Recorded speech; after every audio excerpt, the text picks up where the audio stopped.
हाँ बच्चों, तो कल हमने पढ़ा था जब सिस्टम इक्विलिब्रियम में थे, तो उसी में थोड़ा और आगे चलते हुए एक आध सवाल और करेंगे हम, फिर हम आगे चलेंगे। तो कुछ ऐसा है क्वेश्चन।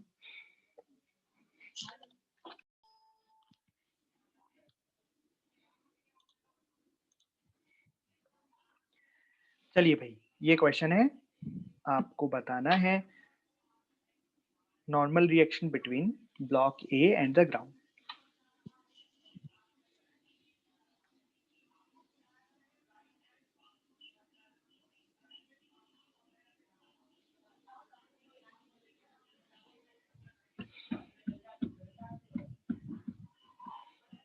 जल्दी से बता दो, छोटा सा सवाल है।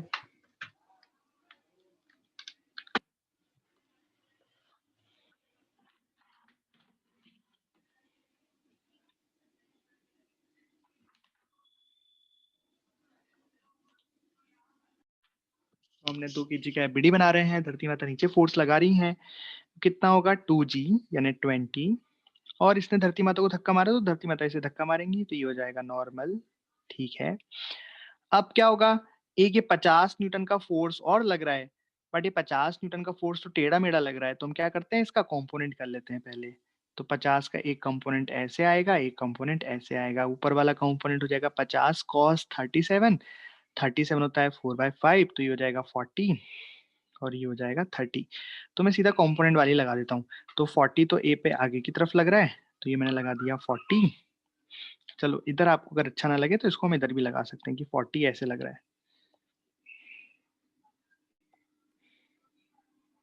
ऐसे लग रहा है 40। ठीक है, और एक लग रहा है 30, 30 ऊपर से लग रहा है इस तरीके से, ये लग गया 30।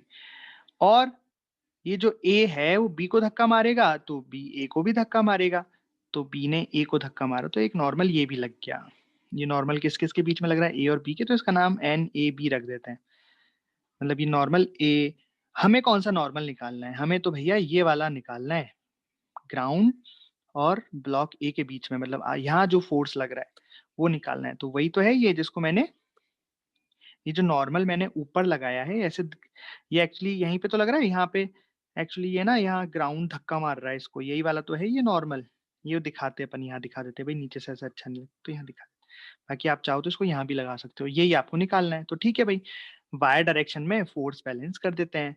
तो वाई डायरेक्शन में देखो, नीचे कौन कौन से फोर्स लग रहे हैं, ये 30 नीचे लग रहा है, 20 भी नीचे लग रहा है, तो ये दोनों जुड़ जाएंगे। ऊपर क्या लग रहा है, एन, तो यहाँ से एन बराबर कितना आ गया, 50 आंसर आ गया। तो जिस जिसने आंसर 50 बताया वो सही है।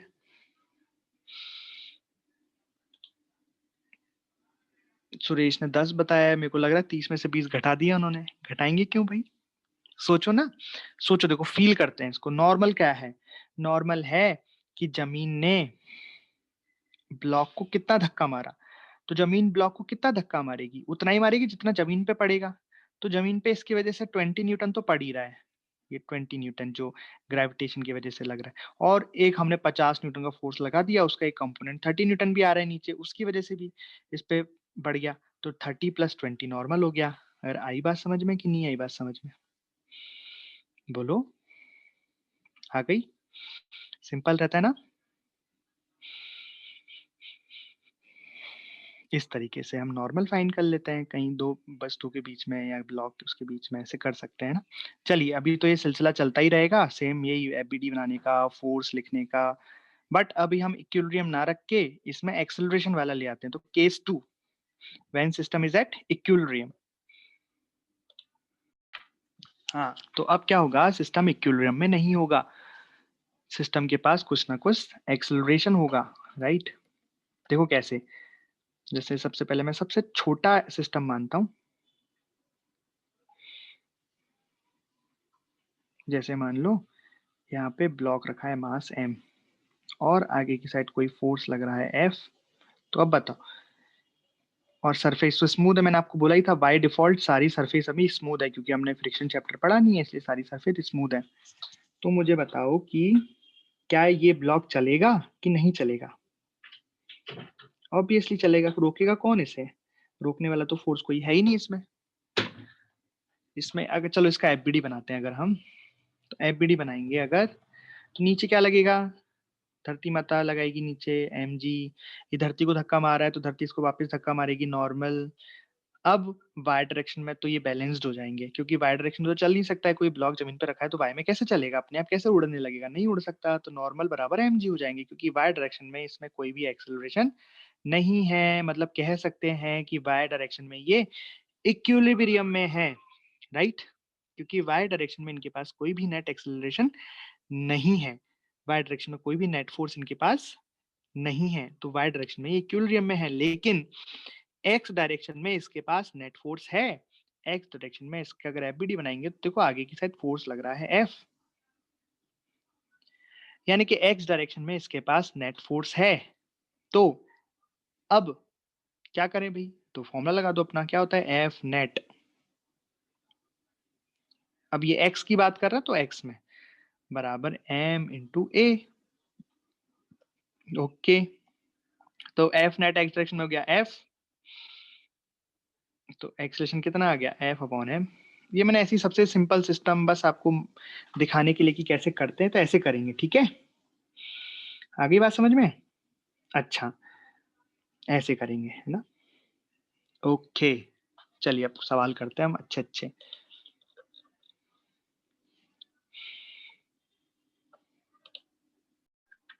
तो ये क्वेश्चन है, इसमें दो ब्लॉक हैं ए और बी, इनके दोनों के मासेस हैं और 12 न्यूटन से खींचा जा रहा है, सरफेस स्मूथ है, तो मुझे बताओ ये ब्लॉक्स चलेंगे कि नहीं चलेंगे। भाई देखो कब कोई कौन कब नहीं चलता है, जब उस पर नेट फोर्स जीरो हो जाए। तो क्या एक्स डायरेक्शन में नेट फोर्स जीरो हो सकता है क्या, अरे नहीं हो सकता, वाई एक्स डायरेक्शन में तो 12 लग रहा है ना, खींच कौन रहा है इसको अपोजिट, कोई नहीं खींच रहा, ना फ्रिक्शन है ना कुछ है, तो चलेंगे ही चलेंगे, बिल्कुल चलेंगे।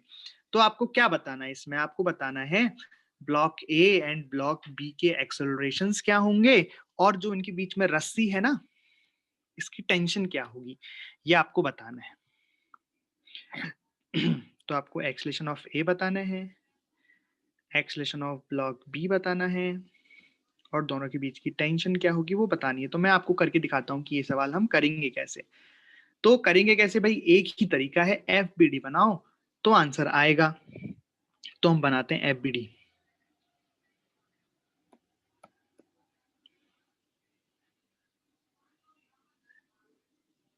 चलिए देखो कैसे बनाते हैं।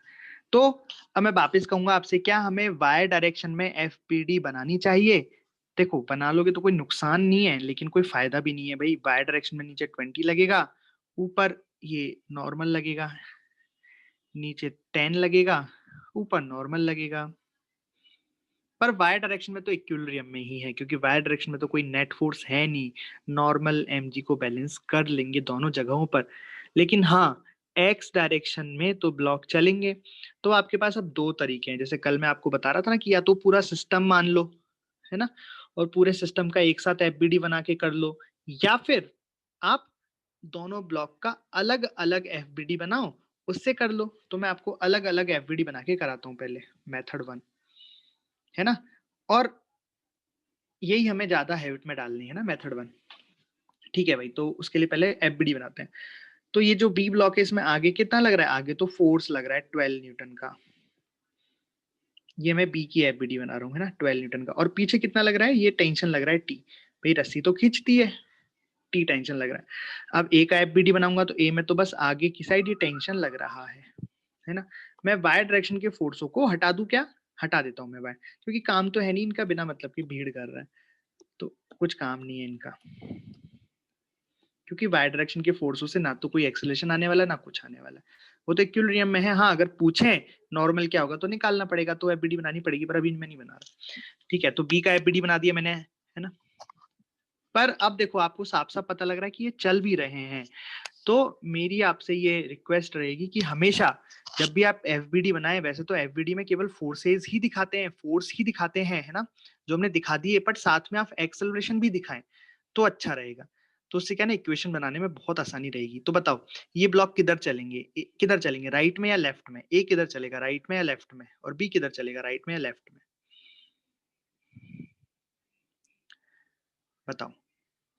राइट में चलेंगे, राइट, वेरी गुड। क्यों, कैसे पता लगा? आपने देखा कि ये फोर्स आगे तो लग रहा है, तो आगे ही चलेंगे। अब मुझे बताओ कि जो एक्सेलरेशन ए होगा और एक्सेलरेशन बी का होगा, ये सेम होंगे कि अलग-अलग होंगे? ब्लॉक ए का एक्सेलरेशन और ब्लॉक बी का एक्सेलरेशन सेम होगा कि अलग-अलग होगा? सोच के क्या लगता है आपको? सेम या अलग?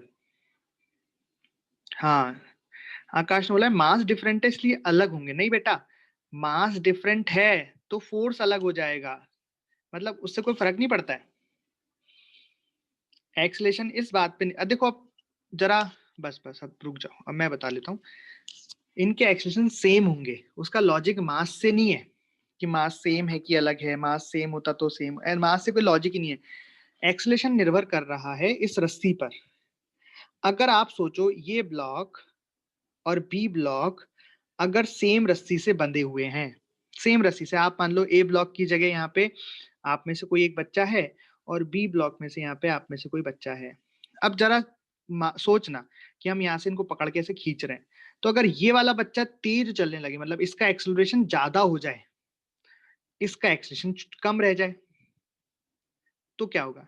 इस रस्सी खिंच नहीं जाएगी, लंबी नहीं हो जाएगी खिंच के रस्सी? भैया ये बी तेज तेज भाग रहा है, बहुत तेज भाग रहा है, और ए धीरे धीरे चल रहा है, तो क्या होगा? रस्सी खिंच जाएगी ना, बी वाला ब्लॉक आगे निकल जाएगा, ए पीछे रह जाएगा। क्या ऐसा हो सकता है? क्या रस्सी खिंच सकती है क्या? रस्सी तो हमने आइडियल ली है, रस्सी इलास्टिक ली ही नहीं है, रस्सी खिंच ही नहीं सकती है ना? रस्सी खिंच थोड़ा ना सकती है, टूट जाएगी रस्सी, तो फिर तो कोई मतलब ही नहीं निकलेगा, रस्सी नहीं टूट रही है। और अगर मान लो बी धीरे चले और ये वाला ब्लॉक तेज चले, तो क्या होगा? ये आगे, ये थोड़ा धीरे चलेगा, ये तेज चलेगा, तो रस्सी ढीली पड़ जाएगी, वो भी केस नहीं हो सकता। रस्सी ढीली कैसे पड़ेगी? मतलब अगर दो ब्लॉक सेम रस्सी से बंधे हुए हैं, सेम रस्सी से, ध्यान रखना मैं क्या बोलूं, सेम, तो ऑब्वियस है उनका एक्सेलरेशन सेम ही रहेगा, उनकी वेलोसिटी सेम ही रहेगी, कोई भी एक तेज या एक धीरे नहीं हो सकते। बात समझ में आ गई क्या? तो यहाँ मास से रिलेशन नहीं है,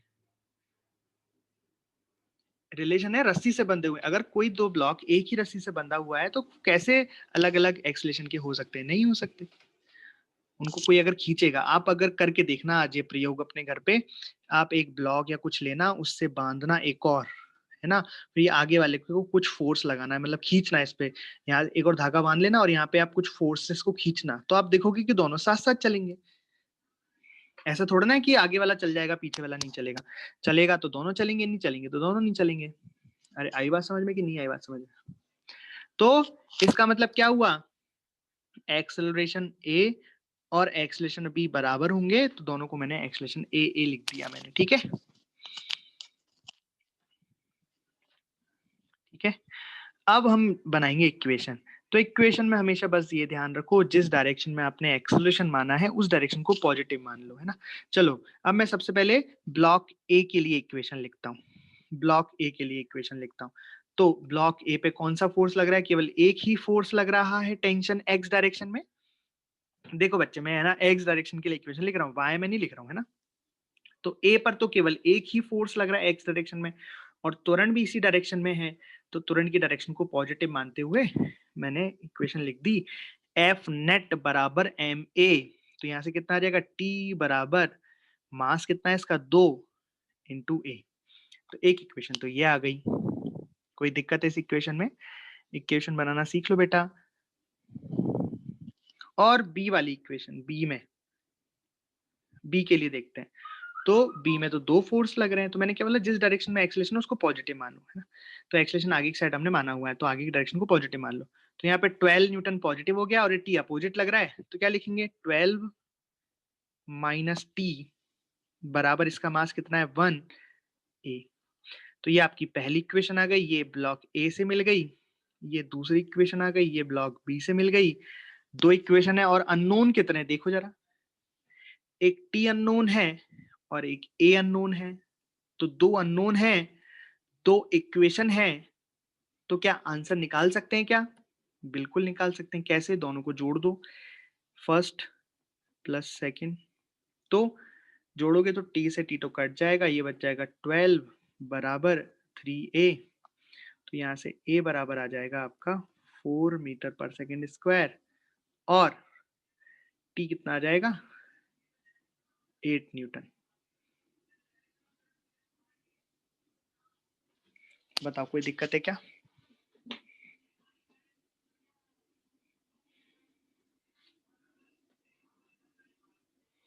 हाँ जानकी, तो क्या लिखना चाहिए था बताओ? अगर 12 माइनस टी नहीं लिखना चाहिए था तो क्या लिखना चाहिए था आपके हिसाब से? क्या बननी चाहिए थी इक्वेशन ब्लॉक बी पर? हाँ भाई, तो ये आ गया। आपको 12 माइनस टी क्यों लिखा? एक्सलेशन की डायरेक्शन को पॉजिटिव लिया, माइनस टी बराबर एम एफ नेट बराबर एम एफ नेट लिखना होता है ना। तो बी पर टोटल कितने फोर्स लग रहे हैं? आगे की साइड 12 लग रहा है, पीछे की साइड टी लग रहा है, तो 12 माइनस टी एक्सलेशन आ गया, तो 12 माइनस टी बराबर एफ नेट बराबर एम ए। अब दूसरा तरीका इसमें क्या है कि हम पूरे को सिस्टम ले लें, पर सिस्टम हम उन्हीं ऑब्जेक्ट्स को ले सकते हैं जिनका एक्सलेशन सेम हो। तो यहाँ पे ए का और बी का एक्सलेशन सेम है, तो हम इनको एक सिस्टम मान सकते हैं। जब इनको हम एक सिस्टम मानेंगे तो इनका जो टी है, टेंशन टी है, वो तो इंटरनल फोर्सेस हो जाएंगे, सिस्टम के अंदर के फोर्स हैं। तो टी ने टी को एक दूसरे से काट दिया, मार दिया, खत्म कर दिया। तो फोर्स केवल कौन सा लग रहा है? 12 आगे की तरफ। तो अगर मैं पूरे सिस्टम को एक साथ लूं तो यहाँ पे दो छोटे छोटे ब्लॉक रखे हुए हैं 12। तो यहाँ पे 2 kg का 1 kg के ब्लॉक है, नेट फोर्स 12 है। तो आप ये लिखोगे एफ नेट बराबर एम ए। एफ नेट यहाँ पे 12 हो जाएगा, एफ नेट यहाँ पे बराबर हो जाएगा 12 हो जाएगा, और मास टोटल कितना हो जाएगा 3 इंटू ए। तो यहाँ से ए बराबर डायरेक्टली कितना आ गया 4 मीटर पर सेकेंड स्क्वायर। पर अब आपको टेंशन निकालना है, टेंशन निकालना है, तो टेंशन निकालने के लिए अब आपको अलग अलग एफबीडी बनानी ही पड़ेगी। मतलब या तो ये इस ए की एफबीडी बना लो या बी की एफबीडी बना लो, दोनों इक्वेशन, दोनों में से किसी की भी एक की एफबीडी बना लो और उसमें एक्सेलरेशन की वैल्यू रखो तो टेंशन की वैल्यू आ जाएगी। हाँ नयन, टी सेम है, रस्सी सेम है ना, इसलिए मासलेस रस्सी, आइडल रस्सी, तो टेंशन सेम रहेगा। हाँ, तो मेथड 2 क्या हो गया? मेथड 2 ये है कि आप पूरे को निकाय मान लो, पूरे को सिस्टम मान लो। मान सकते हैं बिल्कुल। उस केस में टेंशन कहाँ गायब हो गए? टेंशन तो अंदर चले गए, इंटरनल हो गए। ओके, खत्म हो गया, हो गया, बहुत बढ़िया। तो नेट फोर्स केवल 12 बचा, 12 बराबर टोटल मास। अब ध्यान रखना मास टोटल रखना पड़ेगा, 3 है तो ए बराबर 4 मीटर पर सेकंड आ गया। अब आपको टेंशन निकालनी है तो किसी भी एक का एफबीडी बना लो और डायरेक्टली। इससे फायदा क्या है? मेथड 2 से फायदा भी है। फायदा कि अगर आपसे मान लो सिर्फ और सिर्फ एक्सेलरेशन पूछा है या आपको सिर्फ एक्सेलरेशन ही फाइंड करना है, तो आप अलग अलग अगर एफबीडी बनाओगे तो यहाँ पे कितने, अगर यहाँ पे 2 ही ब्लॉक थे इसलिए 2 इक्वेशन बनी, 3 ब्लॉक होते तो 3 इक्वेशन बनती, 4 ब्लॉक होते तो 4 इक्वेशन बनती। फिर उनको सॉल्व करते तो फिर एक्सेलरेशन आता, टेंशन आता, और जितने भी अननोन होते सब आते। बट मेथड 2 से निकाय मान के आप पूरे सिस्टम को एक साथ निकाय मान के आप डायरेक्टली एक्सेलरेशन फाइंड कर सकते हो। ये फायदा है, ठीक है। जैसे अब बताता हूँ आपको, इसमें फायदा नजर आएगा आपको निकाय का। चलिए करिए, सवाल है आपके सामने। 5 ब्लॉक है, पहले का मास m, दूसरे का 2m, तीसरे का 3m, 4m, 5m, इस तरीके से। तो आपको एक्सेलरेशन फाइंड करना है सिस्टम का, और भाई सभी ब्लॉक का सेम एक्सेलरेशन होगा ना, तो किसी का ही फाइंड कर लो। मैं ऐसे ही बोल सकता था कि इस ब्लॉक का एक्सेलरेशन बताओ, तो सबका सेम ही आएगा एक्सेलरेशन, ठीक है। और यहाँ नंबर दे दी मैंने 1 और 3, तो T1 बताना है और T3 बताना है। मतलब इस रस्सी में कितना टेंशन होगा वो बताना है, और इस रस्सी में कितना टेंशन होगा वो बताना है।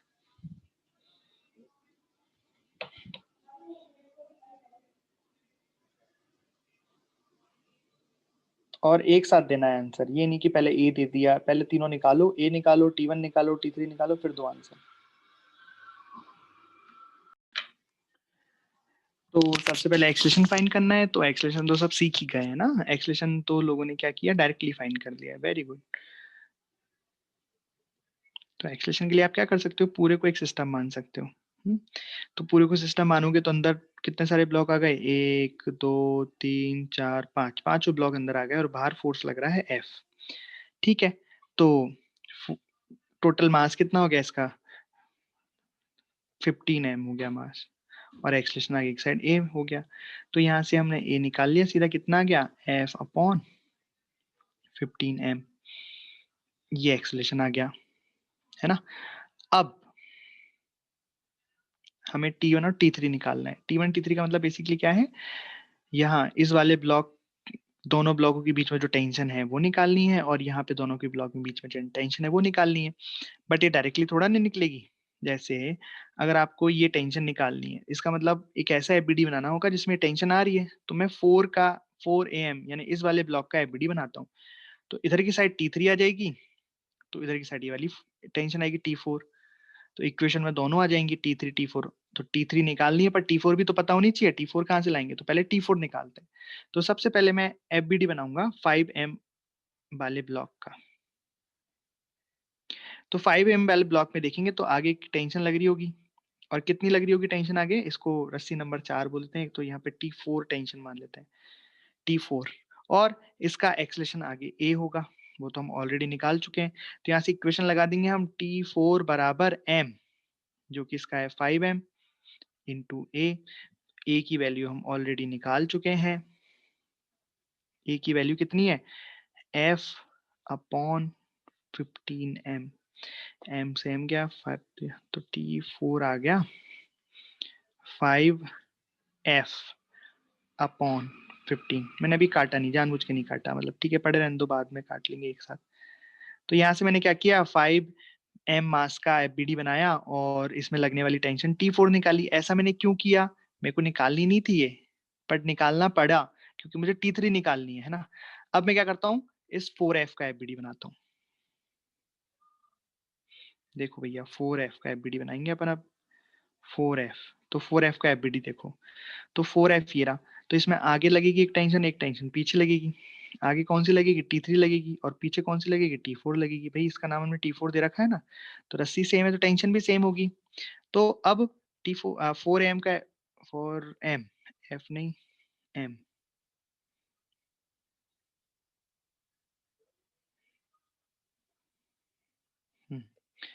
4M का एफबीडी बनाऊंगा मैं। आगे की तरफ कितना T3, पीछे की तरफ कितना लगेगा T4, और एक्सेलेरेशन तो आगे है ही।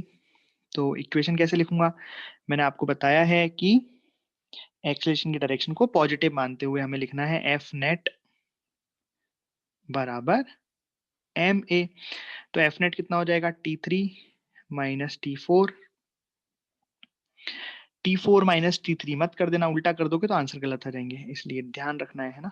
तो हमने एक्सेलेरेशन की डायरेक्शन को पॉजिटिव माना है, तो T3 माइनस T4 बराबर M की जगह हो जाएगा 4M इंटू ए, और ए हमें पता है कितना है, F अपॉन 15M। ठीक है, हमें T4 की वैल्यू भी पता है, हमें T3 निकालनी है। तो T3 बराबर कितना हो जाएगा, M से M गया, ये हो जाएगा 4F divided by 15 plus T4 कितना है, 5F डिवाइडेड बाई 15। तो यहाँ से T3 कितना आ गया, 9F डिवाइडेड बाई 15। तो ये आ गया एक आंसर, तो क्योंकि हमें T3 निकालना था, तो T3 कितना आ गया, 9F डिवाइडेड बाई 15 आ गया। अब तो ये तो हो गया, एक T3 निकालने के लिए मेहनत करनी पड़ी। अब मुझे T1 भी निकालना है, तो T1 तो एक बार में निकाल दूंगा। कैसे, वही तो बात है ना कि आपको तरीके से एफबीडी बनाना है, किस चीज का एफबीडी बनाना है वो आपको ध्यान रखना है। तो T1 निकालना है, तो मतलब मुझे ये वाली टेंशन निकालनी है जो इसमें लग रही है, इसमें भी लग रही है, दोनों साइड लग रही है। लेकिन अब मैं अगर यहाँ पे 2 का एफबीडी बनाऊंगा 2M का, तो मुझे आगे T1 भी नहीं पता, T2 भी नहीं पता, तो फिर उसके लिए पहले इधर से मैंने T2 निकालनी पड़ेगी। उससे अच्छा मैं क्या करूं, सीधा मैं M का ही एफबीडी बनाऊंगा, है ना। तो मैं यहाँ पे बनाता हूँ M का एफबीडी। तो M में आगे कितना लग रहा है, F लग रहा है, पीछे कितना लग रहा है, T1 लग रहा है, और T1 ही तो निकालना है, एक्सलेशन आगे की साइड है ही। एक्सलेशन तो स्टार्टिंग में ही फाइंड कर चुके हैं। ये फायदा है पूरा सिस्टम एक साथ मानने का। उससे क्या होगा, पूरे सिस्टम का आपने एक साथ मान के एक्सलेशन निकाल लिया तो डायरेक्ट आंसर निकल रहा है। वरना कितने एफबीडी बनाने पड़ते हैं इसमें, 1 2 3 4 5, 5 एफबीडी बनते तो 5 इक्वेशन आती, 5 इक्वेशन आती तो उनको सॉल्व करना पड़ता, है ना, बहुत ज्यादा मेहनत हो जाती। खैर, एक्सलेशन आगे है, आगे की डायरेक्शन को पॉजिटिव माना, तो ये बन गया F माइनस T1 बराबर इसका मास M ही है, तो M इंटू ए। तो मुझे यहाँ पे क्या चाहिए, T1 चाहिए। तो ये हो गया T1 बराबर F माइनस M इंटू ए, और ए कितना है, ए है F अपॉन 15M।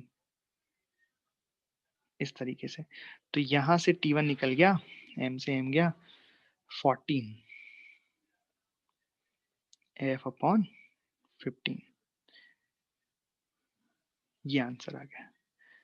तो T1, T3 और A, ये आंसर आ गया। तो आप देख रहे हो, एक बात गौर कर रहे हो कि जैसे जैसे हम आगे की तरफ बढ़ रहे हैं टेंशन बढ़ती जा रही है। देखो, जब T4 हमने निकाला तो टेंशन सबसे कम थी, 5F या 5 ही था। फिर हमने T3 निकाला तो 9 हो गया। देखो, जब आगे निकाला 9 हो गया। फिर हमने जब T1 निकाला, आगे की रस्सी पे निकाला तो 14 हो गया। मतलब जैसे जैसे हम जिस डायरेक्शन में फोर्स बढ़ रहा है उस डायरेक्शन में बढ़ते हैं तो टेंशन बढ़ती जाती है। देख लो, ये आपका क्वेश्चन है। कोई डाउट हो तो पूछ लो। Find acceleration and tension.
तो भाई सबसे पहले हमने ए निकाल लिया, एक्सेलरेशन निकाल लेते हैं। अब एक्सेलरेशन निकाल लेते हैं, कैसे निकालें एक्सेलरेशन? हम चाहे तो देखो, दोनों तरीके हमारे पास कि हम अलग अलग एफबीडी बना के और फिर करें, या एक साथ भी कर सकते हैं। चलो मैं इस बार अलग अलग एफबीडी बना के करता हूँ, ठीक है। तो मैंने यहाँ 2m का एफबीडी बनाया। तो 2m का जब एफबीडी बनाया तो आगे की साइड लग रहा है 2f और पीछे की साइड लग रहा है मान लो टेंशन T। फिर मैंने m का एफबीडी बनाया। तो m में इधर की साइड लग रहा है T रस्सी की वजह से, और इधर लग रहा है F जो हमने लगा रखा है, ठीक है। अब मुझे देखने से समझ में आ रहा है कि जिधर ज्यादा फोर्स होगा ब्लॉक उधर ही चलेगा। मान लो आपने ये नहीं समझ पाए कि जिधर ज्यादा फोर्स है उधर ही चलेगा, एक्सलेशन इधर होगा, मान लो आपको नहीं पता लगा, कोई फर्क नहीं पड़ेगा, आंसर एकदम सेम आएंगे। आपका जिधर मन है उधर एक्सेलरेशन मान लो, ठीक है। अब जैसा कि इसमें मेरे को साफ साफ पता लग रहा है कि 2f इधर की साइड है, f इधर, तो एक्सेलरेशन इधर आएगा, ठीक है।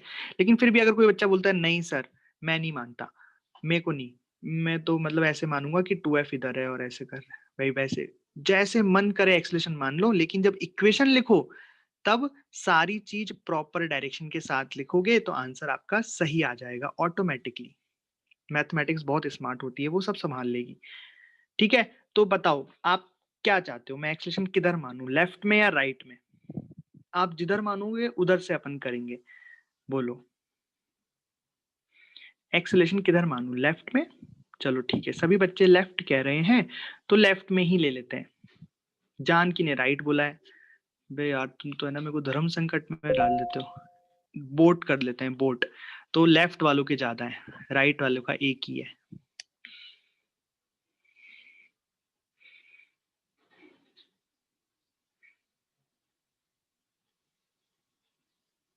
अच्छा, आप सभी ने लेफ्ट मान के किया इसलिए ऐसा बोल रहे हो क्या? चलो एक बार लेफ्ट मान के बता देता हूँ, ठीक है। ये लेफ्ट मतलब यहाँ पे एक्सेलरेशन इसका भी ए इधर और इसका भी ए इधर। चलो मैं तो वैसे करता हूँ सवाल जैसे करना चाहिए, जैसे मैं आगे कराऊंगा आपको, आपको वैसे ही करने हैं ना, बहुत ज्यादा तरह तरह से डायरेक्शन नहीं माननी है, वरना तो बिना मतलब के आप कंफ्यूज हो जाओगे। तो न्यूटन्स लॉ ऑफ मोशन या आगे जितनी भी फिजिक्स हम पढ़ने वाले हैं उनमें कैसे करेंगे वो मैं आपको सिखा रहा हूँ। तो एक्सेलरेशन की डायरेक्शन को हमेशा पॉजिटिव मानेंगे अपन, ठीक है? तो इस ब्लॉक में एक्सेलरेशन इधर हमने मान ली है, तो हमारे लिए अब ये डायरेक्शन पॉजिटिव हो चुकी है। तो अब इसकी इक्वेशन हम कैसे लिखेंगे? 2f माइनस टी बराबर 2ma। देखो भाई, एक्सेलरेशन लेफ्ट में है तो लेफ्ट डायरेक्शन पॉजिटिव मान ली, तो 2f पॉजिटिव में हो गया माइनस टी क्योंकि ये राइट में है, ठीक है? ये एक इक्वेशन आ गई। दूसरी इक्वेशन यहाँ पे, इसमें भी एक्सेलरेशन की डायरेक्शन को पॉजिटिव, तो ये हो गया टी माइनस एफ बराबर एम ए।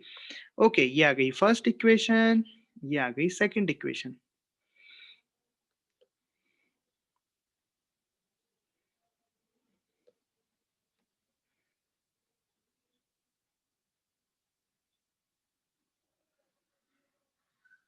दोनों इक्वेशंस को हम जोड़ देते हैं, इक्वेशन 1 प्लस इक्वेशन 2।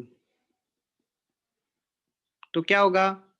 टी से टी कट जाएगा, ये आ जाएगा 2f माइनस एफ बराबर 3ma। तो एक्सेलरेशन देखो कितना आ गया, f अपॉन 3m। ये आ गया एक्सेलरेशन, कितना आसान है, ठीक है? ज्यादातर सभी का एक्सेलरेशन सभी का यही आया है।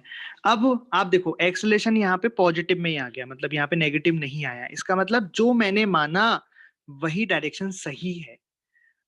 अब जैसे जानकी बोल रही है और बच्चे बोल रहे हैं कि सर यहाँ पे एक्सेलरेशन आप नेगेटिव इधर राइट में मानो, राइट में मानो। तो बेटा, जब राइट में हम एक्सेलरेशन मानते हैं और इस तरीके से हम सवाल करते हैं, तो लास्ट में एक्सेलरेशन ऑटोमेटिक नेगेटिव आ जाता है। इसका मतलब हमने जो एक्सेलरेशन माना है वो अपोजिट डायरेक्शन में मान लिया। तो आंसर में फिर आपको लिखना है कि हाँ भाई, जो एक्सेलरेशन होगा वो लेफ्ट में ही होगा। इस तरीके से होता है, ठीक है? तो ए तो आ गया। अब आपको टी निकालना है ना, तो टी निकालने के लिए क्या, ए आ गया है, ए को आप किसी भी इक्वेशन में डाल दो, या तो इसमें डाल दो या इसमें डाल दो, टी आ जाएगा। तो चलो इसमें डाल देते हैं, सेकंड इक्वेशन में। तो ए को हमने सेकंड इक्वेशन में डाल दिया। तो ए को सेकंड इक्वेशन में डालने पर ये मिला टी माइनस एफ बराबर एम इंटू ए हो गया एफ अपॉन 3m। ये टी इधर गया, ये आ गया 4f अपॉन 3।